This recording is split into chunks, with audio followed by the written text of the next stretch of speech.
질염, 방광염은 시간이 흐르면 저절로 좋아지는 병이 아니에요. 여성의 75% 평생 적어도 한 번은 경험하며 또 초기 치료가 잘 안 되면 평생 이 질병을 달고 사셔야 합니다. 원인은 진균, 그러니까 이제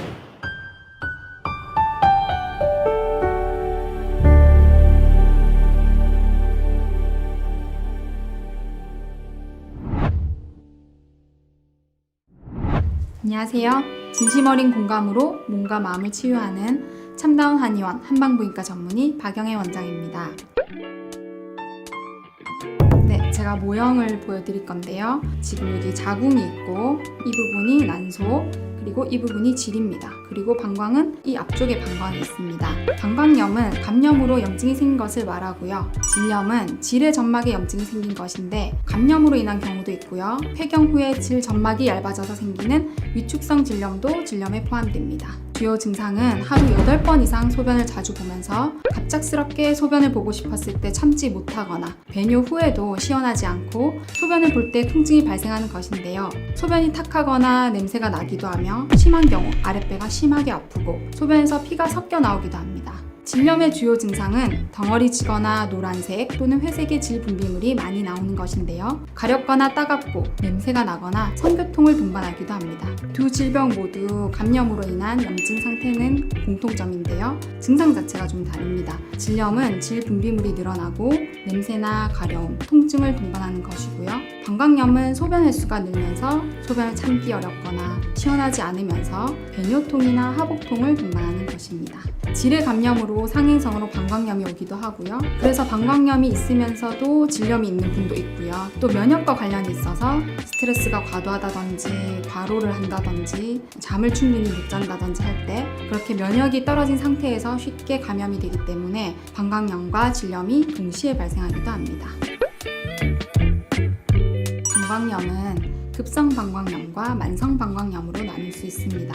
급성 방광염의 1차적인 경우는 요도로부터 상행 감염이며 여성은 해부학적으로 남성보다 요도가 짧고 장내 세균이 회음부와 질 입구에 쉽게 증식하여 세균이 방광으로 상행성 감염을 일으키기 쉽습니다. 특히 소변을 참는 습관이 원인이 될 수 있는데 직업적으로 톨게이트에서 요금을 받는 분이시라든지 아니면 강의를 하면서 자리를 비우지 못하는 강사분 같이 소변을 참아야 하는 경우에 많이 발생합니다. 또 밤낮이 바뀌어서 늘 필요하다든지 스트레스를 많이 받는다든지 하는 경우에 면역이 저하되다 보니 상행성 감염으로 인한 방광염이 자주 나타납니다. 3일 정도, 길게는 7일 정도 항생제를 복용하면 바로 호전되는 경우가 많습니다. 만성 방광염은 세균 유입이나 독성보다는 생체 균형이 무너졌을 때 발생합니다. 만성 방광염의 경우 증상이 나타나지 않거나 증상이 미미해서 자각하지 못하는 사례가 많습니다. 그래서 이렇게 방치를 하다 보니 속히 치료가 진행되지 않아 만성 방광염의 경우 항생제를 복용해도 치료가 잘 되지 않는 편입니다. 질염 중에서 가장 흔히 발생하는 것이 칸디다 질염인데요. 여성의 75%, 한 4분의 3 정도가 평생 적어도 한 번은 경험하며 약 5에서 10%에서는 반복적으로 감염됩니다. 원인은 진균, 그러니까 이제 곰팡인데요. 치즈처럼 걸쭉한 흰 분비물과 가려움이 특징입니다. 임산부나 당뇨 환자처럼 면역이 저하된 상태에 있거나 항생제를 장기 복용하는 경우에 잘 생깁니다. 세균성 질염은 생선 비린내가 나는 누렇거나 회색 분비물이 특징인데요. 정상적으로 질 내에 살면서 질을 산성으로 유지하는 유산균이 없어지고 세균이 증식하면서 발생합니다. 질은 유산균으로 인해 약산성을 띠는 것이 건강한 상태인데 깨끗하게 하겠다고 질 깊숙한 곳까지 물이나 비눗물로 씻어내는 빗물을 너무 자주 하시면 오히려 질 내부가 알칼리화돼서 발생합니다. 질 내에 정상적으로 존재하는 유산균은 한 번 없어지고 나면 다시 서식하기 어려워서 세균성 질염은 재발하기 쉽습니다.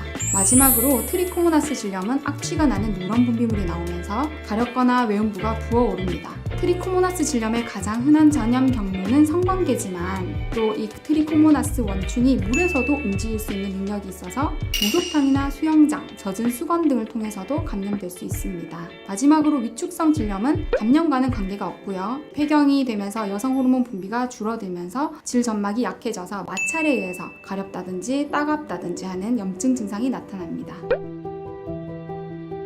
한의학에서는 근본적인 면역을 높여주는 한약 처방과 하복부의 순환을 돕는 침치료, 그리고 냉한 아랫배를 데워주는 뜸치료를 합니다. 항생제 치료는 내성이 생기거나 또 이 세균만 죽이는 것이 아니라 유익한 균주도 함께 줄어드는 부분이 있지만, 한약 치료는 체내 불균형을 바로잡는 치료이므로 장기적인 치료에도 부작용이 적다는 부분이 이 한의학 치료만의 장점입니다.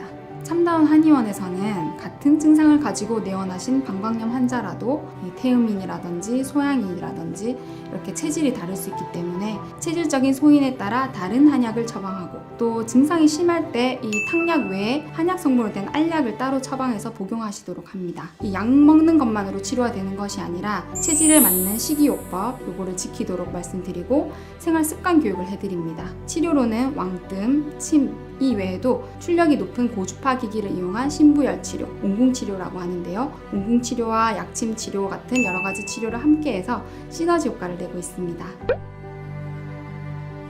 네, 방광염 치료와 마찬가지로 항진균제나 항생제 치료는 증상만을 완화시키기 때문에 재발이 잦고 내성이 생기거나 또 유익한 균도 감소하지만, 한의학에서는 근본적인 면역을 높여주는 한약 처방과 하복부 순환을 돕는 침 치료, 그리고 냉하 아랫배를 데워주는 뜸 치료를 합니다. 방광염, 질염은 모두 비뇨기, 생식기의 염증이기 때문에 감염으로 인한 염증과 이 면역이 떨어진 것에 대한 치료 부분이 방광염, 질염을 따로 구분하지 않고 한의학에서는 같이 이루어집니다. 참다운 한의원에서는 체질적인 소인에 따라서 다른 한약을 처방하고요. 한약 성분으로 된 질정과 질젤, 좌욕을 할 수 있도록 끓인 한약을 함께 처방해서 내부와 외부를 함께 치료합니다. 이 질염은 습한 환경에서 재발하는 경향이 있기 때문에 습을 말려주고 가려움과 따가움을 완화할 수 있는 치료가 한방질정, 한방질젤, 그리고 좌욕 한약입니다. 방광염과 마찬가지로 체질에 맞는 식이요법과 생활 습관 교육을 해드리고 왕뜸, 침, 고주파 신부열 치료, 약침 치료를 병행해서 보다 빠른 효과를 내주고 재발 방지를 하기 위해서 노력하고 있습니다.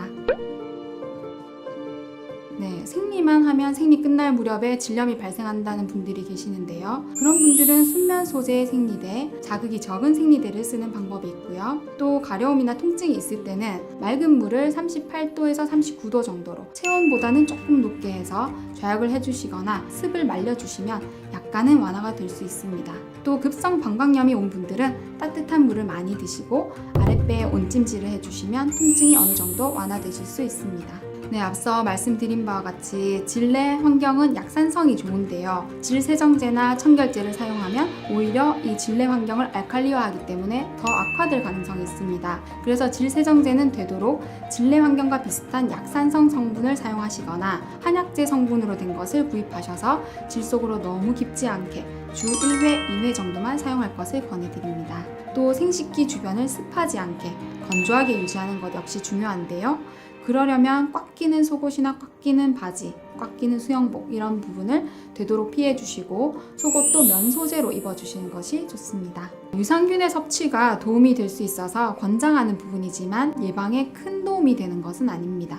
질염은 통증이 있는 것보다는 분비물 위주이기 때문에 온찜질 해도 또 아랫배고 가려움이나 그런 부분이 이제 생식기 쪽에 있기 때문에 별 아무 효과 없다 보시면 돼요. 질염이나 방광염이 왔을 때 며칠 참으면 좋아지겠지 하면서 방치하는 분들이 있는데요. 아무래도 생식기, 비뇨기 쪽에 증상이 있는 분들은 위생과 직결된 문제이다 보니 내가 이걸 위생관리를 잘 못해서 그런가 하면서 이 증상이 나타났다는 것 자체를 부끄러워하시는 분들이 많이 계십니다. 하지만 늦었다고 생각할 때가 어쩌면 가장 빠른 때죠. 미루면 미룰수록 치료기간은 더 길어질 수밖에 없습니다.